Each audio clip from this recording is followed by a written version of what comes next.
Salam sepak bola, teman-teman netizen atau warganet yang saya hormati semuanya. Welcome back ke konten terbaru dari channel YouTube Triple B. Dan di konten terbaru hari ini, sudah jelas dan pasti saya ingin memberikan analisa atau review dari pertandingan besar di English Premier League antara Liverpool versus Arsenal yang berakhir untuk kemenangan Liverpool dengan skor 1-0. Dengan hasil akhir ini berarti Liverpool untuk sementara berada di posisi puncak klasmen English Premier League dengan berhasil meraih 3 kali kemenangan dari 3 pertandingan awal musim ini. Berarti Liverpool telah mendapatkan maximum points alias 9 poin. Selain itu juga, Liverpool adalah tim yang paling produktif untuk sementara ini dengan berhasil mencetak 8 gol dari 3 pertandingan awal tersebut meskipun telah kemasukan 4 gol.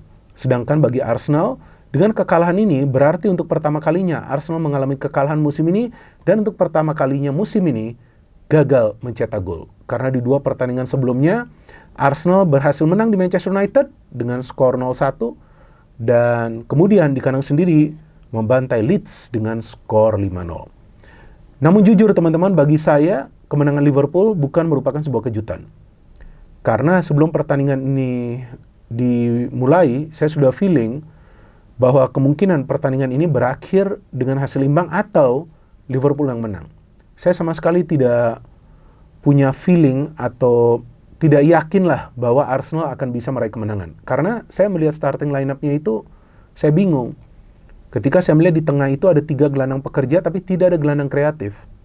Memang Odegaard dinyatakan sebelumnya cedera, tapi kemudian kan dia bisa gabung ke squad ya. Dan dia berada di bangku cadangan. Tapi tanpa gelandang kreatif di tengah, kelihatan bahwa Arsenal tidak bermain seperti biasanya.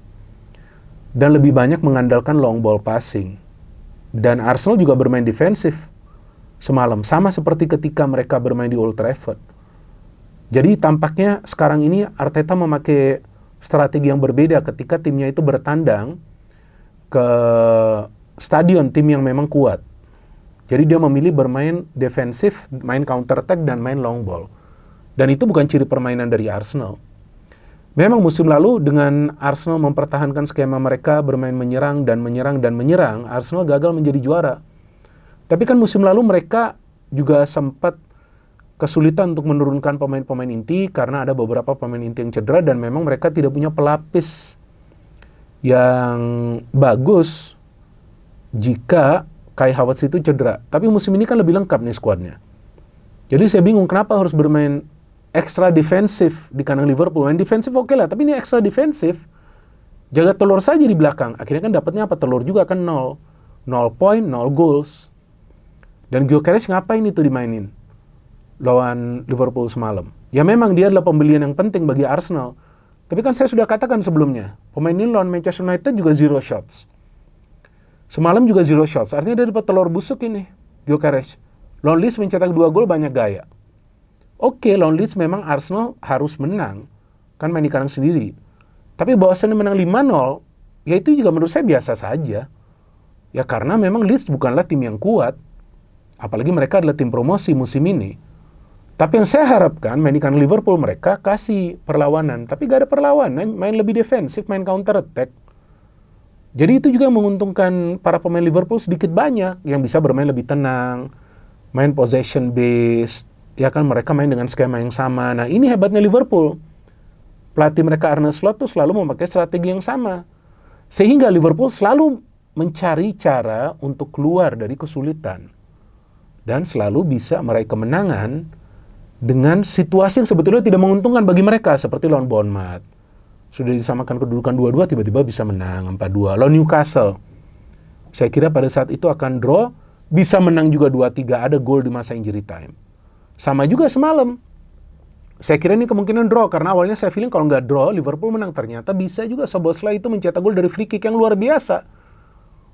Jadi memang saya melihat banyaklah kekurangan dari Mikel Arteta ketika menghadapi tim-tim besar nih musim ini.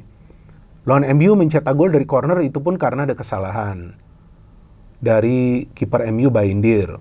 Semalam satu-satunya peluang yang berbahaya atau on target mereka ciptakan juga dari corner, dari Madueke. Gak akan bisa menjadi juara Arsenal kalau mainnya seperti itu. Hanya berharap mencetak gol dari set piece ketika bermain di luar kandang lawan tim yang kuat. Gak bisa. Mereka harus bermain dengan skema mereka yang sama pada saat sekarang materi pemainnya sudah bagus. dan sudah punya skuad yang dalam.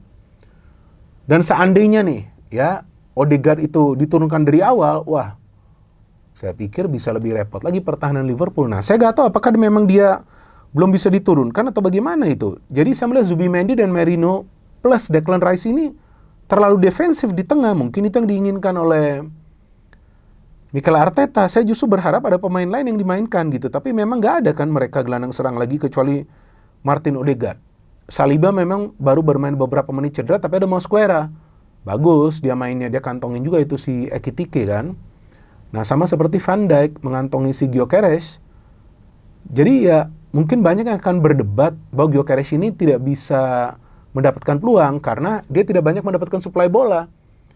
Tapi teman-teman harus paham, bagi seorang striker dia harus cari ruang untuk bisa mendapatkan suplai bola. Kalau dia tidak bisa mencari ruang, nggak mungkin rekan-rekannya itu akan umpan ke dia, maka mereka akan pilih shooting atau pilih memberikan ke pemain lain yang sudah mendapatkan ruang. Jadi Gyökeres ini kurang pintar kalau menurut saya. Ya mungkin dia masih beradaptasi di English Premier League, tapi nggak perlu juga diapresiasi berlebihan. Saya fan Arsenal, tapi saya realistis bahwa Gyökeres ini masih harus belajar bagaimana beradaptasi di Liga Inggris. Ini bukan Liga Portugal.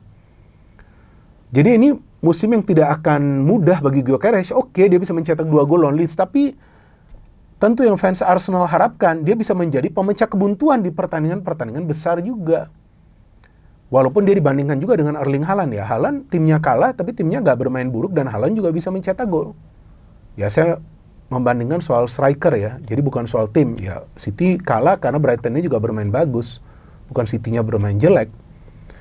Jadi saya melihat dengan permainan defensif ini tidak menguntungkan Arsenal sama sekali. Padahal di starting lineup ya cuma 2 perubahan kan, Martinelli yang masuk menggantikan Saka yang cedera, kemudian Merino yang bermain karena menggantikan Odegaard yang dinyatakan atau yang sebelumnya dinyatakan tidak 100% fit.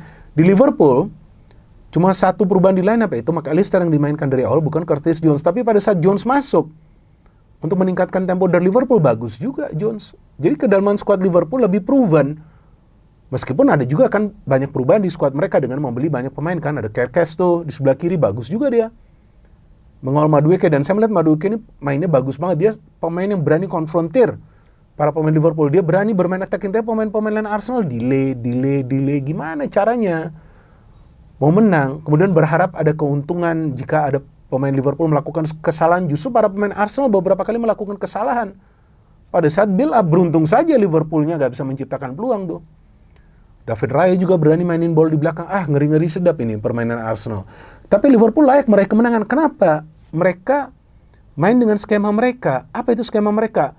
Press pemain tim lawan yang pegang bola, dapat bola transisi cepat, mengandalkan permainan dari sayap. Walaupun Salah tidak berkembang, tapi Cody Gakpo, ya kan? Terus udah itu ada Florian Wirtz, itu berkembang. Bagus, Graven Berch mainnya bagus. Tapi kan Arsenal terlalu berharap kepada Madueke. Martinelli cuma warawiri saja. Gyökeres seperti tadi saya katakan gak mendapatkan ruang. Di tengah semua gelandang pekerja. Ya siapa yang bisa create chances bagi Arsenal? Ini sulit banget bagi mereka. Dan Liverpool ketika mereka stick to the plan, mereka jalanin rencana permainan mereka, maka tinggal menunggu waktu saja mereka mencetak gol. Maka itu di babak kedua Liverpool lebih banyak menciptakan peluang. Meskipun tidak semuanya on target, tapi lebih banyak on target. Sampai akhirnya mereka bisa mencetak gol melalui Szoboszlai. Jadi memang saya gak yakin Arsenal akan bisa menjadi juara musim ini. Yang seperti saya katakan sebelumnya, bahkan di platform lain. Ya kemungkinan runner up lah ini. Kemungkinan bagus juga kalau bisa runner up. Karena sekarang Chelsea lagi bagus kan. Chelsea menang lagi tuh 2-0. Saya memang gak nonton sih. Kalau nggak tadinya saya mau review juga. Menang kan Chelsea 2-0. Nah Chelsea juga belum terkalahkan seperti Liverpool. Dan mereka juga tidak banyak kemasukan gol kan. Jadi ya Arsenal sekarang ini yang harus lebih berani gitu. Karena sekarang sudah materi pemainnya sudah mendukung. Eze juga main oke lah, biasa-biasa saja. Tapi Eze kan baru first match-nya. Secara defensif Arsenal sudah oke itu. Ya kalau memang defense-nya sudah oke, back four-nya tuh sudah oke, berani mengambil resiko untuk menyerang. Jadi tanpa juga berani bermain kreatif, ya layak sih Arsenal kalah di Liverpool. Dan saya melihat kekuatan Liverpool tuh satu, staying power. Para pemain mereka tuh pintar, tidak menguras tenaga mereka di awal. Jadi mereka main pressing itu kombinasi high press atau mid press, high press atau mid press. Dapat bola cepat switch play. Nah itu membuat para pemain Arsenal juga agak khawatir untuk keluar menyerang. Tapi sebagai tim yang ingin menjadi juara, resiko bermain menyerang itu perlu dipakai. Walaupun bukan berarti bermain all out, kan enggak, iya kan? Tapi kan bisa main kombinasi. Kasih pressing kepada pemain Liverpool, main sedikit high line of defense, coba main lagi tektokan seperti biasa, tapi itu tidak terjadi sehingga Liverpool layak meraih kemenangan. Dan saya pikir Arteta jika lawan tim-tim besar tidak bisa menunjukkan permainan yang baik ya dari timnya, maka saya tidak yakin dia akan bertahan lama, dan saya tidak yakin juga Arsenal akan bisa menjadi juara. Ya kemungkinan Liverpool ini, karena gila mainnya Liverpool lagi susah mencetak gol, bisa cetak gol. Selalu ada cara bagi mereka untuk bisa memecah kebuntuan. No hit, no politics, only football. Salam sepak bola.